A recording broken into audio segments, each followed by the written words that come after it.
إن شاء الله النهاردة منزل للبيع 4 أدوار.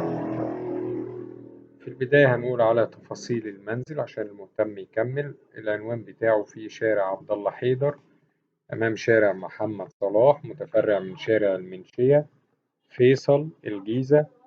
المنزل 100 متر، فيه 3 عدادات كهرباء وعداد مية، فيه أبراج حديثة، شارع حيوي عرضه 8 متر. المنزل مكون من ال4 أدوار، عبارة عن شقة دوبلكس وشقة طوب أحمر ومحل. الدور الأول الأرضي بيتكون من مدخل ومحل ومسجد.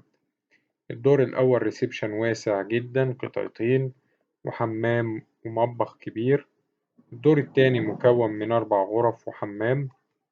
الدور التالت شقة منفصلة طوب أحمر. الدور الأول والتاني دوبلكس يمكن فصلهم على بعض ليصبحوا شقتين منفصلتين. السعر إن شاء الله المطلوب 1,850,000 جنيه. رقم التليفون هيظهر قدامكم على الشاشة في آخر الفيديو. تاريخ العرض 13/9/2023.